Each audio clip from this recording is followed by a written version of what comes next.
A very good evening to each one of you. On behalf of Bangalore Chamber of Industry and Commerce, we welcome you all for this Fireside chat with Aishwarya Jaishankar, who is the co-founder of Hyperface. Thank you, Aishwarya, for accepting our invitation to address our members.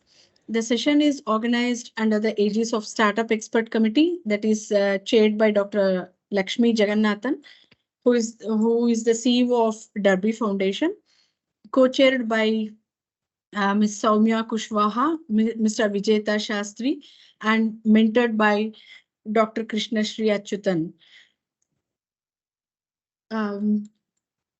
On behalf of the Chamber, we acknowledge the support of our member companies who have been rendering their continuous support towards the annual sponsorship of all the events organized. Bueller, Fundamax, MTR, IAMPL, SDMIMD, Sona Group of Companies, TVS Motor, Vishwas Granites, and Wipro. And now I would like to hand over the platform to Soumya Kushwaha and Aishwarya. Thank you once again for addressing our members. Welcome to BCIC, and over to you, Soumya. Great, thanks a lot, Rupa, for the warm welcome. And thanks for Aishwarya a lot for taking out time on a busy work day and gracing us with your presence and lighting us with your words. I have known Aishwarya for the last almost a year now. I think we met each other during Lead Tribe's second cohort, which had a total of 30 people, and Aishwarya was one of them. We were one of the few fintech founders who were there. And ever since then, we've been in touch, and I've learned many things from her. So super glad to host you today, Aishwarya. A quick few words about Aishwarya. So she is co-founder of Hyperface. It's Asia's first credit card as a service platform, which she's building with another co-founder of hers. The banking veteran, has experience of decades working with HDFC and Kotak. She was one of the first program manager of Kotak 811, which I'm sure many of us would have experienced. And now she has ventured into the fintech space, building on the credit side, plugging the credit gap that exists in the country today. Again, warm welcome to you, Aishwarya. Maybe just a few words from you, and then we can start with our side chat. Hey, thanks a lot for having me, Soumya. Thank you, everyone, again for making time. I mean, we all seek stories that we keep hearing and getting inspired from. So thanks for the opportunity again. So yes, I'm Aishwarya Jaishankar. I'm co-founder of Hyperface Technologies. We are trying to basically create what is called as a banking as a service platform for credit card as a service. Typically, banks buy very, very chunky softwares, right? They are not cloud-based, they are not API, they are not built for modern digital technology. Whereas at Hyperface, we want to rewrite this for banks so that bank fintech partnerships are much easier, and banks basically offer their services in much simpler software, which is plug and play for any brand today. Co-branded credit cards are something that has been there for years. We all know the IOC co-brand card and Shoppers Stop co-brand card. But what we believe at Hyperface is that with digital coming to the forefront, with so much e-commerce brands mushrooming and so much D2C brands will want to offer much more through their co-branded card programs. It will be an extension of their loyalty programs. If you look at market like USA, where retail is pretty much up there, 40% of credit cards are co-branded credit cards, your Gap card, your Banana Republic card, your Walmart card, whatnot. And we believe that in India, this trend is playing out quite a bit with e-com. If you look at Amazon, ICICI, they've crossed 4 million cards. Flipkart Access is another 3 million cards. Can every digital brand issue a digital co-branded credit card? Is the question that we try to answer through the tech stack. Our tech stack basically democratizes this, because today if a brand wants to offer a co-branded card program, it is going to be a 12-month journey for them. Whereas with Hyperface, because we pre-integrate with brands, with banks, For the brand, it is a matter of just plug and play and going live within 4 to 6 weeks. We are adding more banks as we speak. AU, Small Finance, and Federal are the first two banks that we are starting off with, but we are adding more banks. We also power banks launch their own innovative credit card programs. The Lit card of AU Bank, which is India's first customizable credit card, was fully built by the Hyperface platform, and we are talking to more banks on that. We are fairly young in our journey. We were incorporated in Feb 2021. As Soumya said, I was a career banker before that. So that's really the brief. Great, Aishwarya. I think amazing journey that you've had, even though it's not been a long time, but you've set milestones already for us to, look up to and try to reach there. So let's start with knowing a little bit about your early career, your growing up years, right, your family, and how you basically started projecting towards this banking career that you had. So the early days is what we want to know first about. I like to joke that my dad is an English professor and my mom is a maths teacher. So I've always had a little bit of creative streak and the maths, the compounding or the computative streak. I studied advertising. I come from a very conservative Tambram family, and I studied advertising in India's premier school to learn advertising from Mudra Institute of Communication. I was in advertising for 2 years. I mean, consider having studied it as a subject, it's far more interesting, right? Because advertising is a lot of social behavior. It's a lot of psychology. It is a lot of understanding the customer's mind, customer's needs, all those things, which is really fascinating. I was in advertising for 2 years, but I always had a flair for numbers. So the feedback always was, why aren't you working in a bank? You're going to enjoy it. So I would say banks are where I found that right brain and left brain opportunities. I have been somebody who has always launched products at banks. I launched the first instant branch decisioning for loans at HDFC Bank. I launched the HDFC Bank Smart Buy program. When I launched it, it was a web-based program. Today, Smart Buy is its own app. So I would say that the transition was sort of very easy because I mean I enjoyed customer behavior, and what I think draws me to banking is the fact that banks are something that is fundamental to all our livelihood, right? I mean, it touches everybody's life. And when you create a banking product, you actually are making a meaningful difference to people. Take the case of the instant personal loan I spoke about, right? I mean, that is the joy of building products in banking. I feel it has a lot more purpose and it actually impacts people's life in a very meaningful way. So I started off in HDFC Bank 5.5 years. From HDFC Bank, I went to a company called Times of Money, where we were doing online remittances. We were the market leader. So that taught me that till then the banking world I saw was built for a branch and for a customer coming there and getting service. But what I saw in a completely online business model, which I'm still sold about, is do it yourself, right? If we build the right processes, if we build the right front end UI, customers can benefit a lot more with the product. Right? Today, it is very easy for us to design a product. I'll give you an example. A savings account that will give you interest every 3 months is a very standard construct. But in digital, what happens is customer can log in, customer can see. Imagine giving a calculator to the customer where they can say, okay, today I have a deposit of 10,000, but if I could put more money, I could earn up to this much. So digital creates a dialogue with the customer, right? And it is direct. There is no person in between. That is what I would say was fascinating for me in 5.5 years at Times of Money, where I was running a digital business. I was heading their digital payment platform, SBI ePay, which is India's biggest online payment gateway now, was built by Times of Money as a white labeled product. From there, when I went to Kotak, and the challenge there was to build a digital savings account. What helped me, Soumya, at that point of time was the fact that I had built for businesses thinking the customer wouldn't need a touch point. And that is where I still think Kotak 811 stands out amongst all the banking product. It does not assume that the customer has to come to the branch, the customer has to call the contact center. As far as possible, how can the customer resolve every problem they have, use the account to the maximum, just using the mobile application of the bank?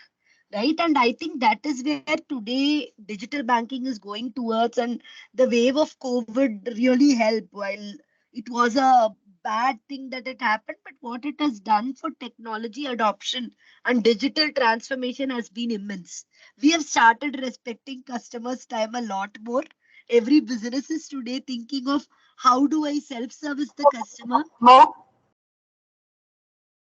So so that has been the long and short of my journey. While I've been building products in banks from Kotak, I went to HSBC where I revamped the complete digital banking for retail bank, mobile app, internet banking, payment gateway, everything.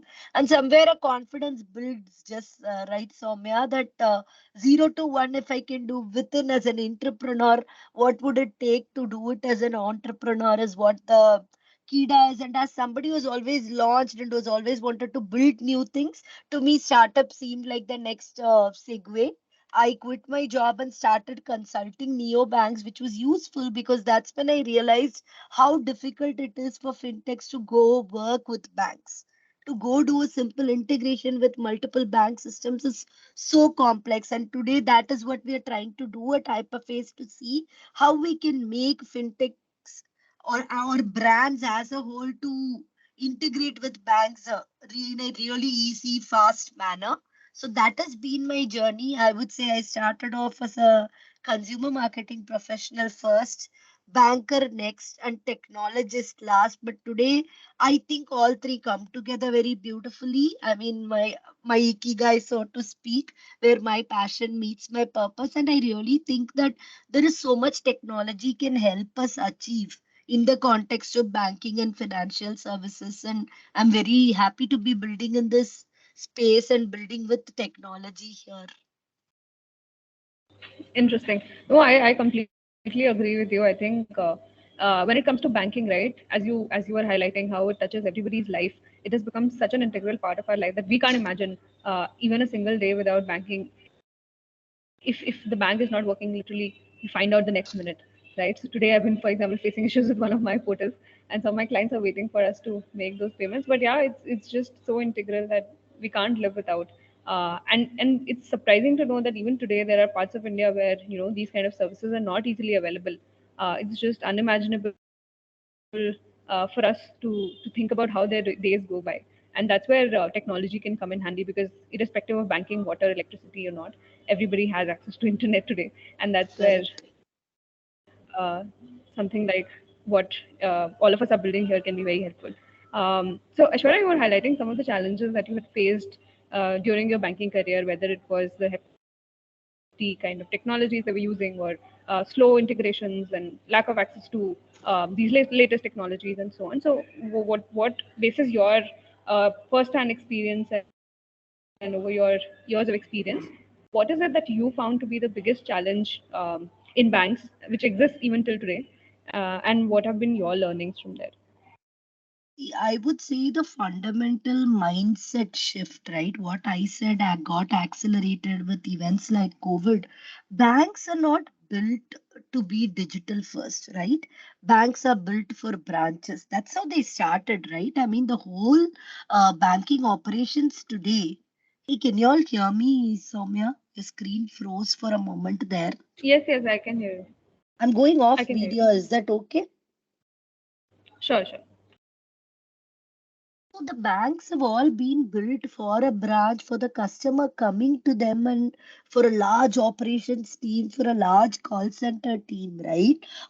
The product and services, while you and I agreed just now that it is the lifeline of customers, being a regulated entity within the banks, right? The product they offer is actually an outcome of multiple things, right? Because there is a P&L to be managed, there is a revenue to be kept eye on, there are risk management protocols, there are regulatory guidelines. So what goes through as a product is not really thought of as customer first. necessarily, right? But with what has happened in banking industry, just like any other industries, the competition is eating up, right? You cannot afford to say this is the rate of my FD, take it or leave it.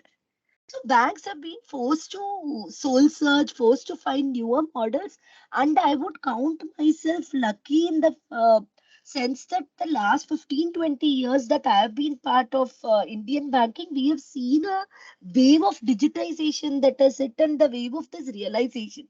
There was a time when it was PSUs. When I started off my career, it was HDFC Bank and ICICI bringing in a lot of new things. So being a change agent in a place which anyways was competing very aggressively was very useful. In terms of challenges, what I've always realized is any new idea, the banker is the last person who is going to embrace it, right? Because bankers are not conditioned to think innovation, they are conditioned to think risk. So it becomes very important when you go on the table with bankers to bring in a new process, to bring in a new idea. It is important for you to wear multiple hats.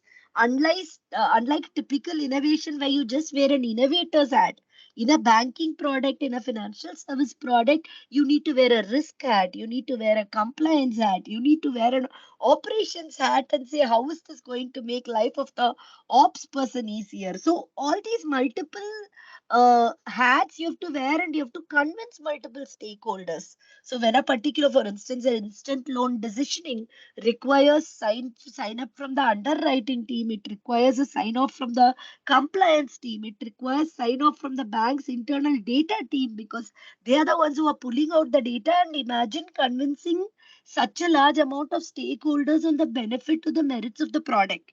Trust me, that is why I think bankers wouldn't be afraid to go to multiple VCs because we've already done that somewhere, going for sponsorships and seeking executive buy-ins to the ideas that we have. So I wouldn't really call it a challenge. It is what it is, right? If you have signed that up, but to get products in banks means a lot of what should I say, executive buy-in seeking, ability to get sponsorship internally, ability to negotiate your way around and be able to articulate how it benefits the different businesses. And being the change agent, you have to be relentless. You know, even if people smell that you are half-hearted, then it might go nowhere. So it is very important for you to keep articulating what is the business benefit, what is the customer benefit, and how it doesn't really touch any raw nerve in terms of regulation, risk, etc., etc. So I would say it sort of teaches you to think holistically.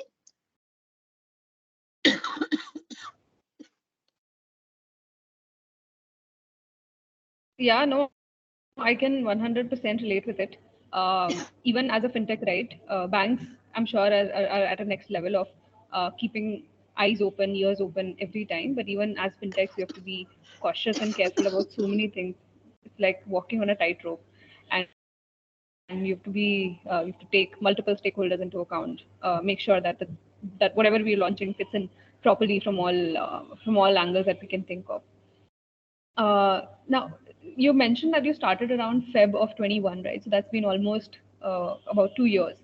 And I'm sure whatever you would have learned in your decades of banking experience, you would have seen huge flavors of all of that in this very, very short span of just 2 years itself. So very excited to know about your 2 years of initial startup journey. And if you can also, shed some light on all the emotions that you were going through before taking the plunge, and how did you finally convince yourself? And I'm sure your family around, right?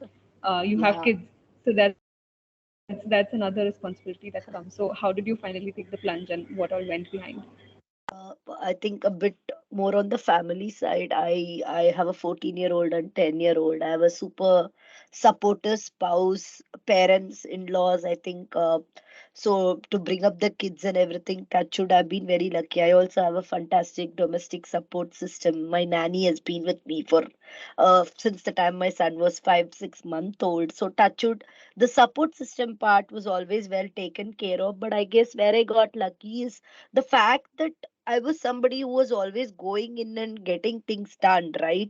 A product like Kotak 811, I mean, I was the first product and program head. I managed a team of 8 to and product managers across the board, right? From why shouldn't we, send the customer to branch, carrot and stick pricing. There was a whole lot of stuff. And I would say that building something like that bottoms up gave me a lot of confidence on going out and being an entrepreneur. Then it became a matter of convincing the people around us, right? When I took up the job with HSBC, again, it was for me to know, while being impactful in an Indian organization was, once you've done it, it always feels easier, Soumya. I really wanted to go take up that challenge and deliver in a different environment, because the being the women that we are always having an imposter syndrome. I remember walking into HSBC and so many people told me, hey, MNCs to get something done is so difficult. You just see how it goes. But again, 1.5 years there, and when I could do everything that we had set out to do in 2 years, we finished it in 1.5 years. It gave me a lot of confidence that yes, I am ready to go and build something of my own. To me, the biggest challenge, I mean, at least is the monthly wage earners that we all need to address is letting go of the paycheck, right? It is liberating in itself, because ironically, while I made so much thinking the day I started my consulting, right? I had a 3 months notice period, and the day I was free, I was starting to make as much as my monthly paycheck. But the mindset to say I will let go of a secure monthly salary, I think that's a very important first step. Second thing that I said is this conviction that yes, I can build something. Your idea, if it is simmering in your mind, great. It's not like when I quit, it's not like I had a tangible idea. I had three, four ideas. I hadn't even decided on a co founder while I was talking to Ram off and on. It wasn't that we had decided to do something together. All that followed. The main thing was, I think that conviction is very important. The self confidence, for want of a better word. I think we have discussed this in another context, Soumya, because when you go pitch to VCs, etc., right, it is the conviction that gets tested. More often than not, a VC is signing a check for your idea and for you. Even the idea is put forth by you, right? The same idea could be put forth by anybody. So what they are checking for is conviction. So anybody who wants to start up, I think it is very important to be very clear of what our abilities are and what we can achieve. By that, I don't mean that cheeky overconfidence or any such thing, right? But there is a certain quiet confidence that comes when we know our own capabilities, and I think we should sort of focus there when we get started, because that's all you're going to have. You're not going to have a final idea, you're not going to have a co-founder, you're not going to have a VC check.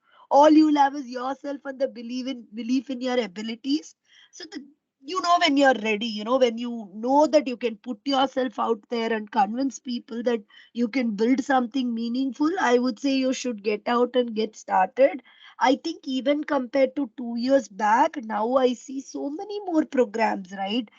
There is all these incubator programs. There is entrepreneurships that VCs are starting. So I think if you think you have it in you to build something, you should go out and give it a try. And when people around you see that, my family knew I wanted to do it, but somewhere they realized she's ready for this. They were like, okay, go for it. That See, this is a chicken and egg. If we are waiting for somebody else to nudge us, it might never happen. But the day we decide, the universe will sort of conspire with you, right? Because it is in your hands. I am going out and doing it. Of course, I had my safeguards. I said if I don't fix an idea by this month, if I don't find a co-founder by this month, or if I don't go. So those backups are very important in your own mind, because in corporate world, we're all running quarter to quarter. We all have our KPIs, etc. But when you're out there starting up, you have to create these KPIs for yourself.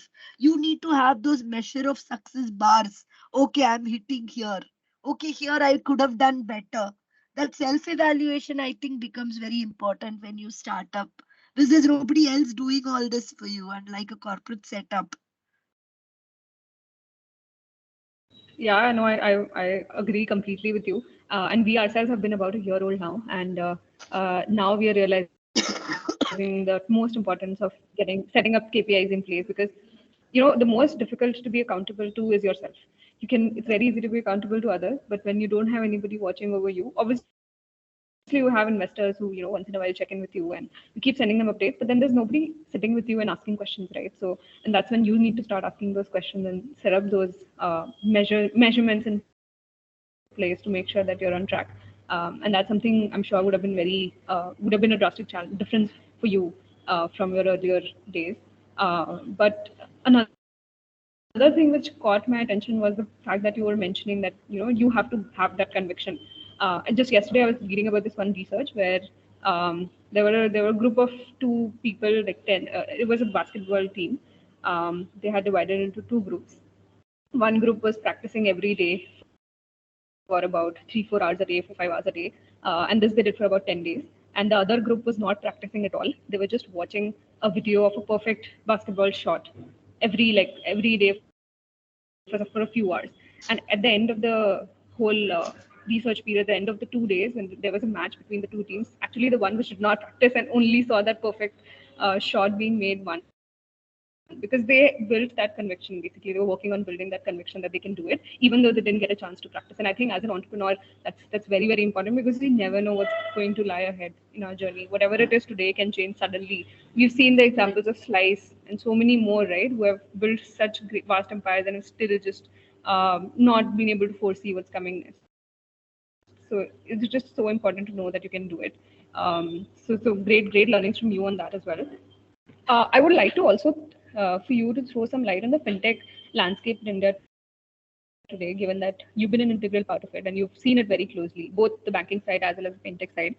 So want you to throw some highlight on how the sector is evolving.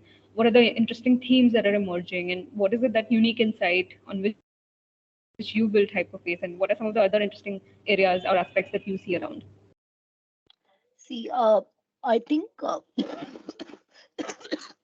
lot of times in the context of fintech, right, banks tend to get projected as this really lazy, not wanting to move, etc., etc.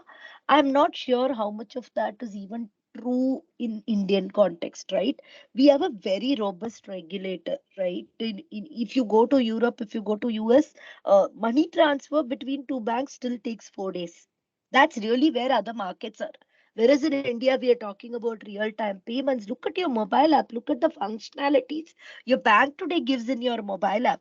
We are definitely one of the best globally in terms of banking services, in terms of digital evolution of banks.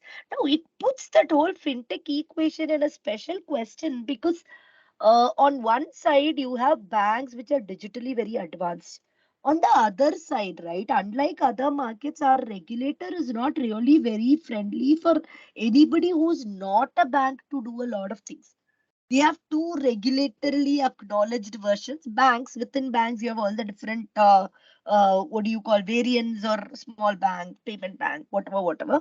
And then you have non-banking financial companies. RBI tries to ensure that whoever is offering banking services firsthand to customers follow in either of these two buckets necessarily, right? They're not very friendly to, for instance, you took the example of a Slice, right? I mean, somebody who's not a licensed player to offer credit card. So on one side, you have banks which want to dominate digitally. On the other hand, you have a regulator who sort of empowers banks more. So I wouldn't really call it a level playing field in that sense. So to that extent, especially in the context of the guidelines and everything that we are seeing, I think India is a great market for B2B fintech. For fintechs like us who are building for banks, right? Interestingly, when we go with the Hyperface pitch to the banks, right, we tell them your co-brand can have all these functionalities and great things in the app. And a lot of the banks, the response is, no, I want to offer it in my mobile app. Give it to my customer within my app. So banks are pretty much evolved, and that is where that they are open to tech partnerships. Take the example of Open, right? Open has solved for just yesterday. I was at IFTA and they have won the award for the most innovative fintech product. And I totally agree because still now banks were treating SMEs as there was a current account product. After current account within bank systems, if you go to transaction banking where there is a CMS, your salary upload, etc., etc. Nobody was thinking for a medium and smaller company, somebody who had 15 employees, 20 employees. They had to actually go to the branch, give files. So there is openness thought for that segment and solved end to end for them. And interestingly, Open is selling that solution as an enterprise software to banks. So this is what I'm trying to say as the opportunity in Indian fintech today is if you're able to find interesting solutions, bank can be the buyers. The problem is when you want to go chase that customer, you as well be a regulated entity because I don't see a digital bank license coming soon or any such thing. So it should be an interesting space to watch. Growing with banks definitely seems easier, especially if you're a tech player, if you're a tech infra player like us. But if you're somebody very particular to build for customers directly, I would say more than RBI, I see SEBI being more encouraging of newer products, right? As in within fintech, I would say wealth tech is maybe another area B2C fintechs could look at, right? But otherwise, yeah, Indian fintech, I would say we are in a very exciting position because banks are wanting to innovate and we are having a flurry of infra players coming in and people doing digital revamps. While I'm saying all this, the digital banks have also grown, right? Look at what a Neo has managed to do, Open has managed to do. So I would say there are definitely pockets, especially segment focused Neo banks. Why not a senior citizen focused bank or what a FamPay is doing with teenagers? So I think there are many Indias within India. So we will see a lot more coming on the fintech side, even on the lending side, right? While the guidelines have again been a dampener, their cash flow based lending, we are seeing a lot of companies getting started with things like GST data being made available through frameworks like account aggregator. I think innovative lending models on B2B side is an area that will see a lot of boom. Of course, all the new technology that is customer facing and can improve their life, we will see a lot of things happening there. But yeah, it's an exciting space to be, Soumya. Yeah, no, I think B2B in the fintech space is actually, if you think about it, it's actually very underserved, right? Correct. Whether it's quick B2B payments or easy bank account opening or easy transactions, increased limits. All of this is not something which is very quick or seamless to do as of today. Just yesterday, I was talking to this one company called FT Cash, which has come up with this very innovative product wherein they offer small loans to retailers, the shopkeepers, basis their post transactions. And that's very good use of data technology and bridge this huge gap of MSME credit that we keep talking about, right? Almost like a $350 billion huge gap that we have in India today. So yeah, there are a lot of opportunities in this space. Ours, in fact, is a B2B2C, so we are catering to both B2B and B2C. But my personal experience has been working with a lot of these emerging companies who are 100 to 500 crore turnover companies, and they have so many financing requirements, and barely 20% of them are getting met by either banks or any financial institution for that matter today. So there's a huge potential for sure in this space.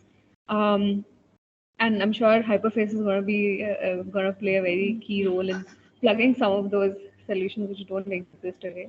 And on that note, would love to know more about what lies next for you in this space, Hyperface. Where do you see this, headed next?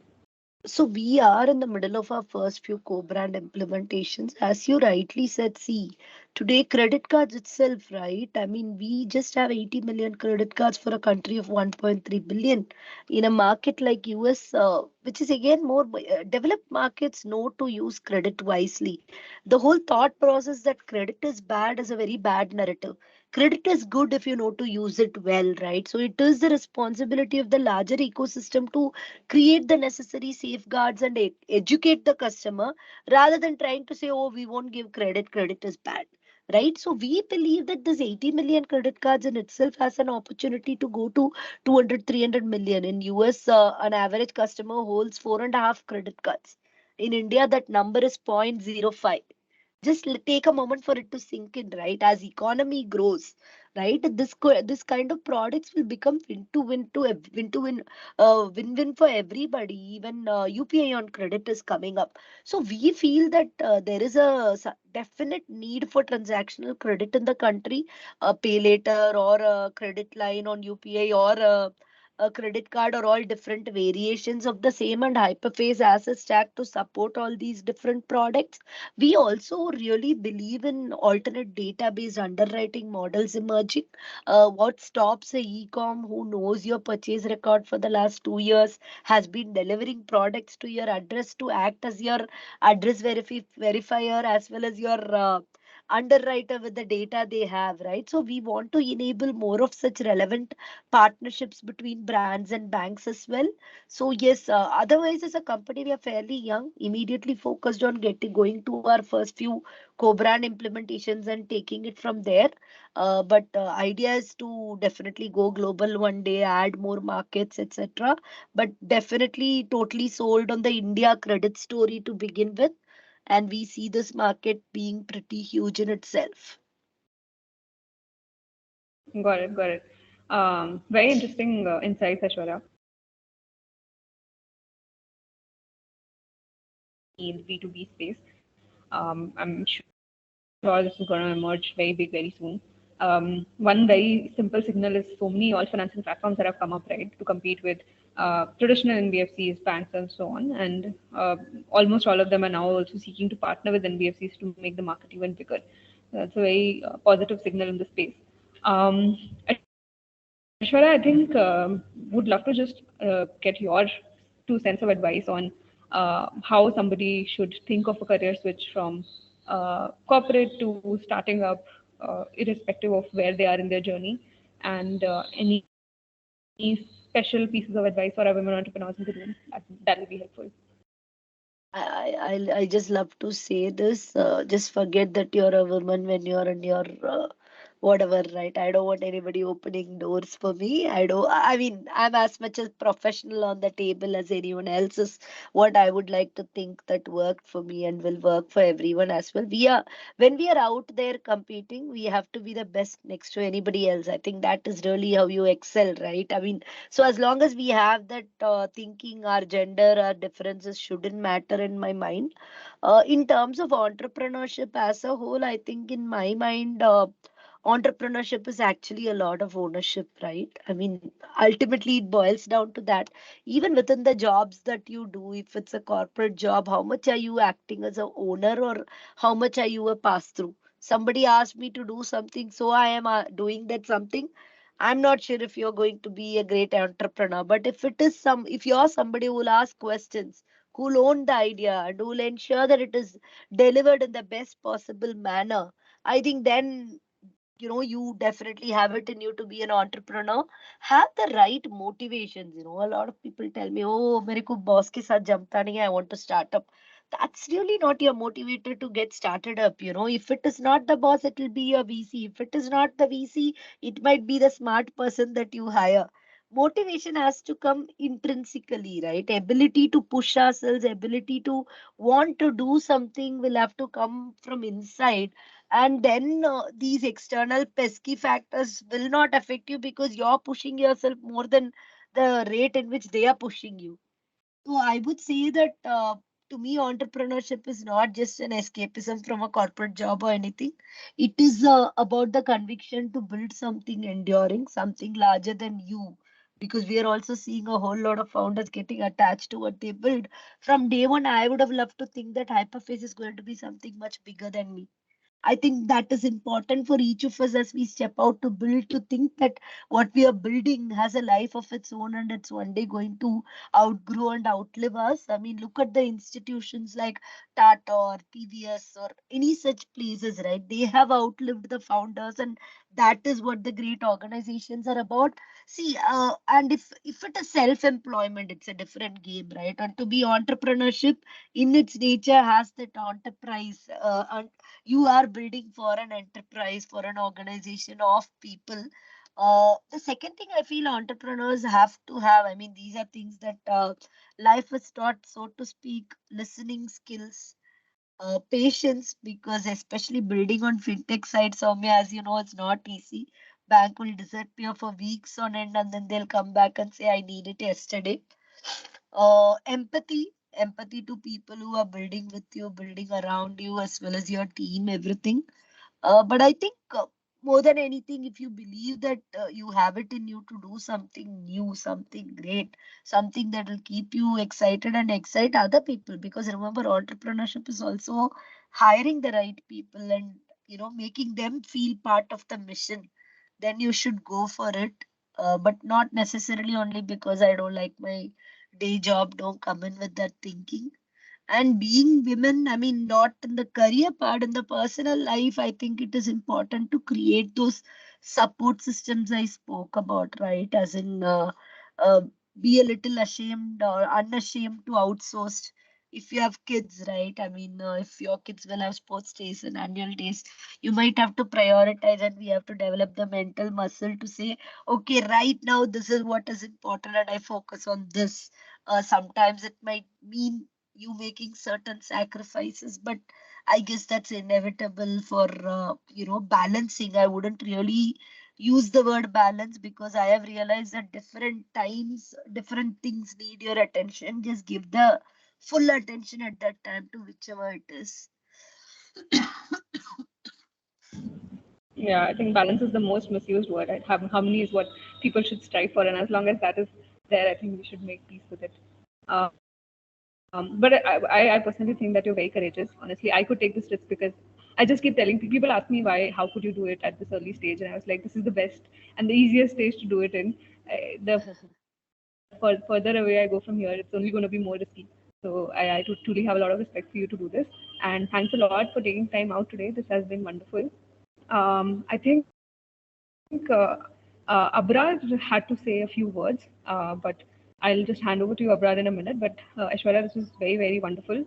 Got a lot of insights from you on the fintech space, banking space, entrepreneurship journey, and definitely the right kind of mindset it takes to become one, right, and excel at one.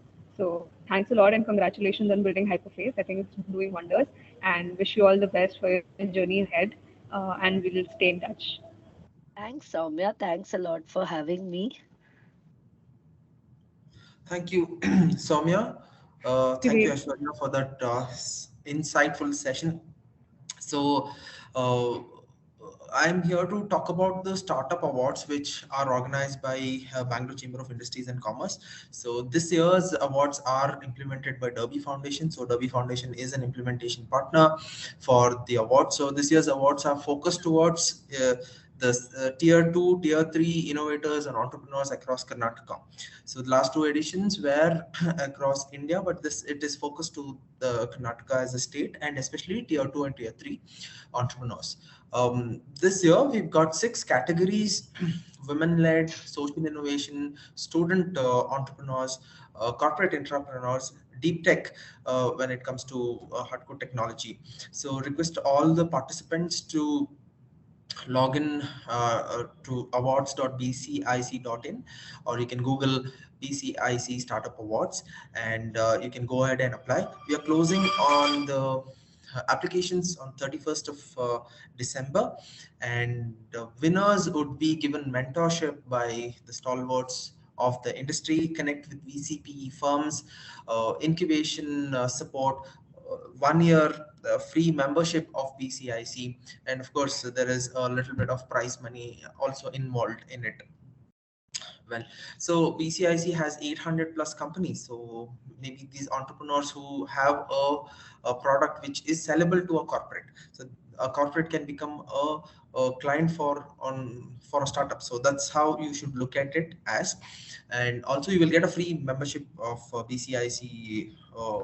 The industries and chamber of commerce from they have a startup wing. Yesterday they inaugurated the startup wing, so you will be a part of a big ecosystem. So startups, MSMEs, as well as corporate and industries. So request all of you guys to go ahead and apply for the awards before it closes down. Well, that was my message. Thank you so much, Soumya, for accommodating me. And thank you, Aishwarya, once again for that insightful session. Thank you, Thanks, Abrar. Abrar. Thank you. And thank you, Aishwarya, once again. And we would like to have many more interactive sessions in person in our office. Please do visit us at our chamber. Thank you very much for your support, Aishwarya. Thank you, Soumya, Thanks. for structuring the Thanks. session. Bye. Thank you. Thanks, Abrar. Thanks, Aishwarya. Thank you everyone for attending.